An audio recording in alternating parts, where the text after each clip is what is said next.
Well, welcome to Decarb Connect's podcast, and I'm really excited to be talking with Tara Karimi from Cemvita, or more specifically, the co-founder and chief technology officer of Cemvita. So, hello, Tara. Maybe you could kick off with just give us a little bit of a sense of you and the business of Cemvita, and then we'll go from there. Hi, Alex. Thank you so much for the introduction and having me today. I am Tara Karimi. I am the co-founder and CTO at Cemvita. We are a biotechnology company based in Houston, Texas, and our focus is on carbon dioxide utilization. Our mission is the decarbonization of heavy industries, including energy, mining, and space. And our lab is located at Johnson & Johnson Innovation Center at Texas Medical Center of Houston. And we work with energy companies to solve their carbon dioxide emission problem. Great. Okay. And then I know, well, you can tell the audience a little bit more about the structure of your team, but my route into you is actually via your brother, who is your co-founder. So tell us a little about Moji's background as well as yours, and what has brought you both to this kind of point in time. Sure, absolutely. So we are from two different worlds, and we never thought at some point of our life we work together, but it happened naturally. So my background education is in biotechnology, and my co-founder background is in energy industry. So about myself, I initially finished my PhD in biochemistry, and I always have been very fascinated about the bio-inspired technologies. And for instance, how can we learn from natural processes and genetic pathways that regulate these processes, and then we replicate them in a synthetic way using synthetic biology tools in our real life to address problems in our real life. Before we start Cemvita, I spent about 10 years of my career on genetic programming of stem cells and microorganisms for application in pharmaceutics. I was working at Medical Center of Houston, and being in Houston, which is a hub for energy industry and also a space, gave me this opportunity to connect with experts in other industries.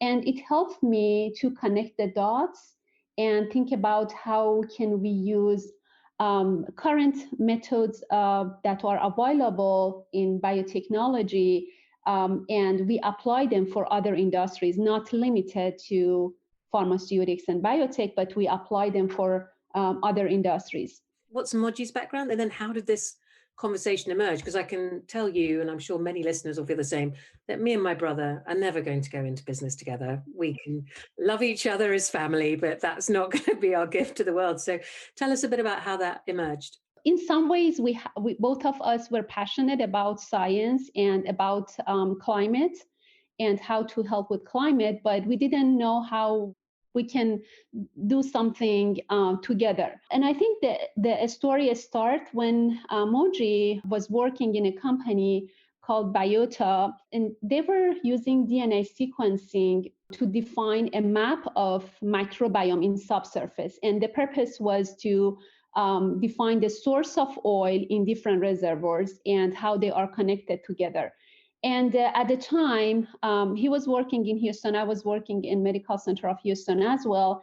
And it was a start point for us to see how we can apply currently available in advanced methods of biotechnology for other industries. And but we know that we have a lot of information about the subsurface microbes just by using the DNA sequencing. But we thought about it, how we can use this information to address more challenging problems in energy industry. And we thought about the carbon dioxide emission as a major problem. And because we know that all energy companies, they have a lot of carbon dioxide emission.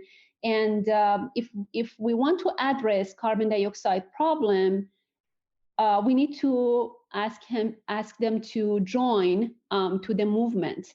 And it was the start point for us to develop a technology that could convert carbon dioxide to products that energy companies or petrochemical companies they produce. And this way we generate value for them. And on the other side, also we capture carbon dioxide and we bring the carbon dioxide emission to a lower level. And we both of us were very passionate about it because we saw we have the network, we have the expertise in two different areas, and then we started the company together. So I'm going to pick up on that phrase you've used, which is, you describe the technology as nature inspired. And maybe you can sort of give us a little kind of explanation of what does that mean in practice. So perhaps we'll kind of pick on that area of bioethylene that you're involved in. Like, what does it mean to create bioethylene via a nature-inspired technology? Perhaps you could just give us an overview for now. We'll come back to this a bit more later on. Sure. So, like you mentioned, our technology is nature-inspired, which means, for instance, for one of the products that is bioethylene, we identified an enzyme in plants that it produces ethylene. So, in general, our technology mimics photosynthesis. We know that during photosynthesis, plants are able to capture sunlight and carbon dioxide and produce a wide variety of products, including nutrients, chemical intermediates, and, for example, intermediates of polymers and or organic acid, aldehydes. Wide variety of products can be produced by just during the natural processes. And back to my background education in biochemistry, I'll get used to use a lot of bioinformatic tools to define the genetic pathways that are related to different products. So when we talk with our customers, we ask them if they want to convert carbon dioxide to a product, what is the product of interest? And so, for instance, for the bioethylene projects, we talked with Occidental Petroleum, and they asked us to define a pathway for ethylene production. And the reason is that Occidental Petroleum is the largest producer of VCM or vinyl chloride monomer in North America, and for production of VCM, they use ethylene. And also Oxy or Occidental Petroleum, they are very active on carbon dioxide capture. So they capture carbon dioxide and then they store it in subsurface. And they have carbon dioxide, and also on the other side, because they have the downstream processes for production of chemicals, they have chemical department as well. So we have been able to communicate with them and use carbon dioxide to produce ethylene. And so about our technology and how it works, we use, like I mentioned, we use methods of bioinformatics to define the genetic pathways that are able to, for instance, produce ethylene. We define the genetic pathways, and then we synthesize those genes and DNA fragments, and then we apply tools such as CRISPR-Cas technology, and we integrate this gene to a favorite microorganism. For instance, in this case, we used a photosynthetic microorganism, a cyanobacteria, and we engineered that microorganism. Now we have a cyanobacteria that is able to capture carbon dioxide from one side and then produce ethylene from the other side. And after that, we developed different strains for different purposes. But this just helps us to utilize carbon dioxide and produce valuable products that generate even revenue for our customers. For instance, in the case of bioethylene, we did the techno-economical assessment, and we know that our product is 30% cheaper than the current price of ethylene in the market. This combination of hard tech and then real analytic kind of digital investigation, it really kind of flips on its head this assumption that all of the solutions to decarbonisation are necessarily going to be cost incurring, and it's all about cost and it's not about a kind of business model opportunity. And yet what you're talking about is kind of merging together sector knowledge, fields of science, and producing something that creates tangible value from a waste product. I mean, I think, yeah, that's a fascinating story. Thank you, Alex. And it's very important for the commercialization. If we want to really take care of the carbon dioxide emission, we need to make it large. We need to commercialize it. And to make it commercial, we need to make it viable.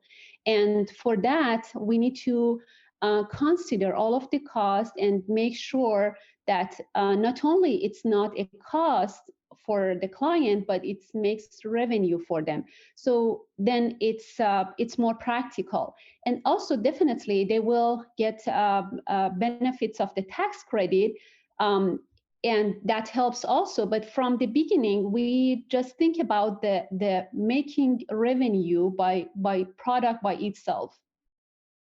And so, could this is, I mean, presumably this is something you could do direct for any industrial. It doesn't have to be, at the source of sequestration. It doesn't have to be the service of capturing carbon. Could this be done direct at the site of an industrial at the moment, or what's the kind of thinking around that as a business model? Yes, it's possible to do it in different locations and using different sources of carbon dioxide. It can be also from the direct carbon dioxide capture. The good thing about these microbes is that they don't need pure carbon dioxide. So even at the concentration of the 3 to 5% carbon dioxide, they can grow and produce the product that we engineered them. And another advantage of these microbes is that when we culture them in the bioreactor, all of the reactions happen at ambient temperature and pressure. So the whole process by itself is very energy effective compared to a lot of chemical processes that the reactions can happen at high temperature, high pressure, and the process by itself make a lot of emission. But because our processes are happening at ambient temperature and pressure, it's very energy effective, and also this will help to decrease the cost. Yeah, there's plenty of examples of other kind of different types of technologies and solution where actually the process itself kind of adds to the problem. I mean, yes, I don't know, hydrogen is the one that comes to mind, isn't it? Where people talk about the cost in terms of energy to produce the amount of hydrogen you'd need to create the fuel you'd need for it to be an industrial application. It's required really for any kind of technology that is related to the carbon dioxide utilization.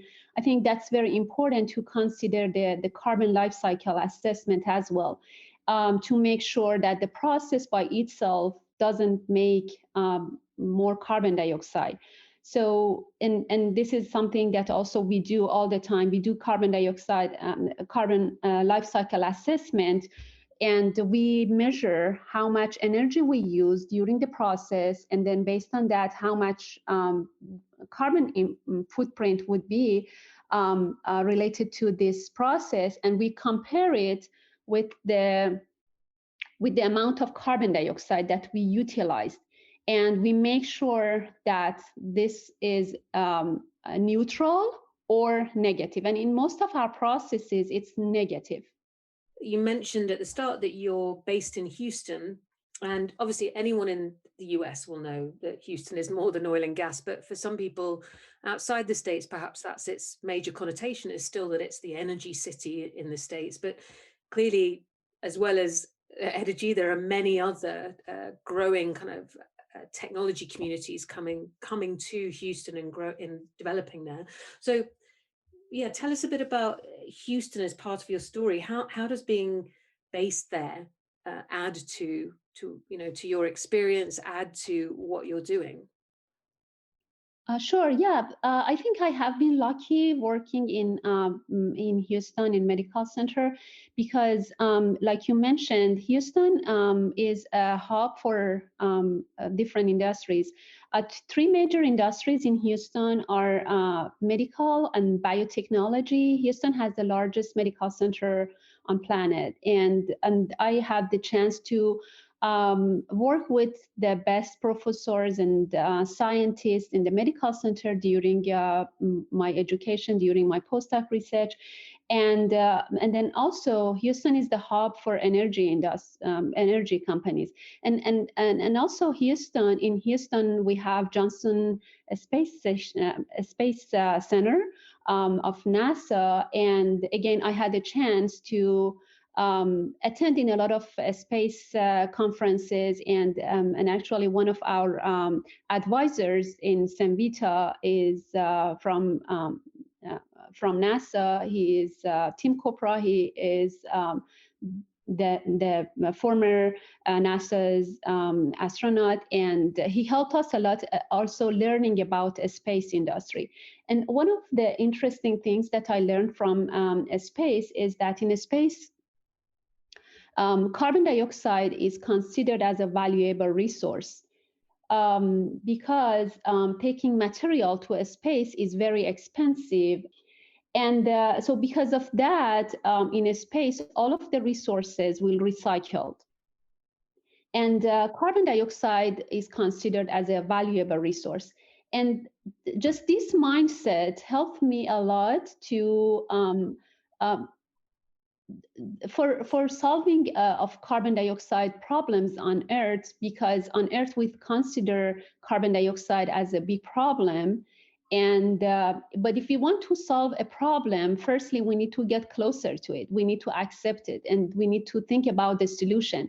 And that was something that I really learned from a space industry. Again, this is the thing about your story and your background that I really find fascinating, is that you've already talked about how you weave in the kind of, obviously, Moji had that energy sector background, you bring biotechnology and that kind of the working at the Houston Medical Center. Now we're weaving in this experience of working with the space sector. So let's focus on the space sector and just sort of tell me, what is it? I know you have a couple of different projects in the space industry. So what do those projects tell you about how we could consider tackling our kind of on Earth decarbonization challenge? What is it that you're learning from their approach or from those projects? Sure. So currently we have a project with a space agency at UAE with Mohammed bin Rashid the Space Center, and in this project is about the production of human life supplies in space. And then in this project, we are focusing on conversion of carbon dioxide to biomolecules, including glucose, and we use these biomolecules for biomanufacturing processes to produce nutrients in a space for long duration space missions. And so this area in a space is called in situ resource utilization, when we use resources that currently exist in a space to make the whole process more sustainable. And then the goal of this project is that to apply it in international space station, and also for longer term space missions, for instance, for colonization in Mars. As we know, like in Mars, 95% of the atmosphere is made of carbon dioxide. And this is a valuable resource because one of the reasons that Mars is a good place for colonization is that the existence of carbon, because every living system is made of carbon. Life is made of carbon. And if we want to think about the long-term colonization in a space, we need to be in a place that can regenerate the ingredients of life. And carbon is one of the major ingredients of life. And then, so the goal is that to develop technologies that we could do in situ resource utilization using the carbon dioxide and and resources in Mars for longer term. And this is a very exciting project for us. It's ongoing. We finished phase 1 of this project, and we are moving forward to phase 2. And we hope to send our system to International Space Station this year to test the system.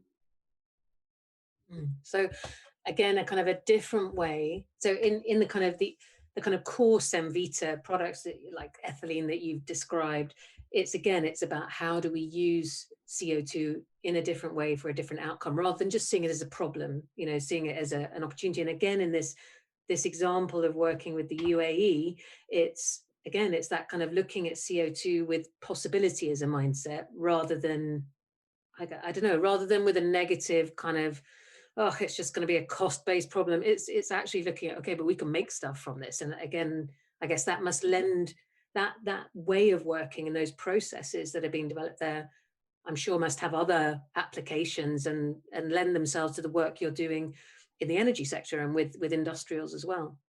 Absolutely, and it's the same for for our client in energy industry, because for a production of a lot of chemical intermediates, currently they are using the petroleum products or oil, and then during the process they convert it to the chemical.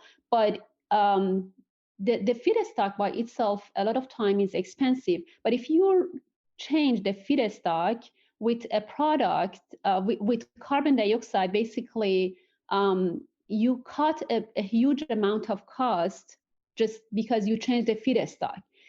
And then the rest of it is about the optimization of the process and make it economical and for the commercial scale. And this is what we really focus on the second part, to make sure that the efficiency of the reactions is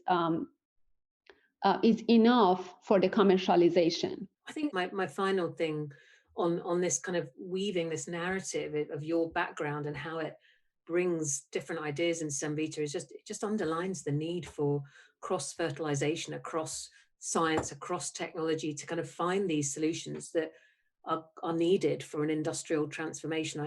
To me, it's a fascinating example of why that's so important, and the kind of interesting experiences you've had, and how they're lending themselves to the work you're doing now. You and I, where we overlap in life is in our focus on those hard to abate sectors, industrials, the companies that are really trying to move forward. It's challenging at this kind of early stage of decarbonization to find routes, but that is your sweet spot as well. So you've talked a little bit about the work that you do in creating valuable products from CO2, but I know you mentioned that it kind of starts with finding that genetic pathway, that kind of clue to how something could be reproduced. But then what happens from there? What is the actual manufacturing process that you have developed, and how does that work? Sure. That's a very interesting question. So after we define a genetic pathway, we synthesize the gene sequences. So the way that it works is that we currently, by using the techniques of synthetic biology, we are able to program or reprogram a cell. The same way that we can program a computer using binary coding, we can program a cell for new functions using synthetic DNA that we design. So we are able to design a DNA sequence for a new function, and then we are able to integrate it into a cell in a specific location for a new function. And this gives us a huge amount of capacity and potential for addressing different types of problems.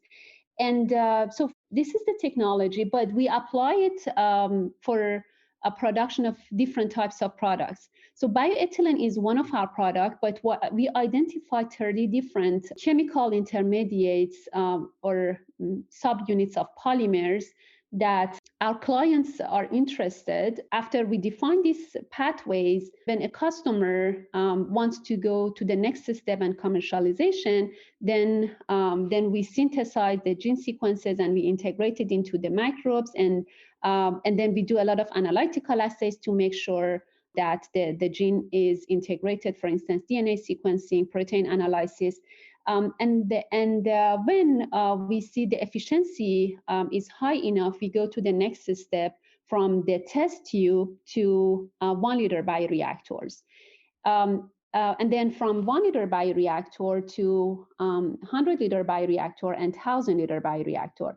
And during this process, we culture the cells, and then we let them to produce the product, and we isolate the product and we purify it. And then we do a lot of techno-economical assessment to make sure that the production is commercially viable for larger scale. And after the validation of initial techno-economical assessment, we go to the larger scale and from that point we work with EPCs. That they generate very large scale bioreactors, like at the size of 1 million gallon bioreactor, and then we move forward with the commercialization. And then for the commercialization, we work closely with our clients to make sure that our system is adaptable with their current infrastructure. Okay, and then you talked a little bit about that kind of moving to scale in any innovative technology, and we hear this a lot around decarbonization, that this is the challenge, right? That to kind of get it from lab to pilot is one thing, from pilot to sort of approaching scale is another, but to really get it to full commercial scale is where the kind of the big challenges lie. So how do you think Cemvita will kind of develop moving forward? Like, what sorts of processes or ways of working do you think can you see coming that will allow you to scale even further? Sure. Yeah, this area is a very multidisciplinary area, and it needs several types of expertise. So, for instance, I mentioned we work on the biotechnology side of it, but it's just enough for the first step. But there are several steps that we need other expertise, and then by that we try to have a team with diverse expertise. For instance, we have in our team, we have experts in biotechnology, bioinformatics, and then on the other side, we have experts in chemical engineering, process engineering, for the downstream processes and scale up. And working together, we try to complement each other. Otherwise, it's very difficult to go through all of these challenges, because there are several questions that at each step we need to consider them, and it's possible just through the collaboration and teamwork. So thank you so much for sharing the story of how you've got this far, and we'll look forward to seeing more growth. What stage are you guys at the moment in terms of scale up? Like you have, I know you work closely with Oxy Carbon Ventures. Are there others involved in funding and sort of helping you scale at the moment? Yeah, thank you so much, firstly, Alex, with your time. So we currently, we finished phase 1 of our bioethylene projects. We are moving forward for phase 2. And we have investors from energy, like Occidental is one of our investors. Also, BHP, which is a mining company, is the largest mining company in the world. BHP also is our investor, and I didn't explain the mining part because it's a completely different story. But again, for the mining industry, also we have processes to help with the lowering of carbon dioxide emission. So because again, all different heavy industries, their processes are energy intensive. And we try to engineer microbes, for instance, for the biomining, to help with the bioremediation and also bioleaching to decrease the energy intensive processes. So yeah, BHP also is another investors of us, and we are at the stage of our Series A. We are getting close to finish our Series A. We have about 6 other investors in the list, and because it's still on process, we will release it later. Well, good luck as you wrap up that series, and I'm just really looking forward to seeing where next for you. And thank you so much, Tara, for really giving me a good amount of time and talking me through your background and where the company is heading. Well, thank you so much. I really appreciate your time and giving me this opportunity. Thank you.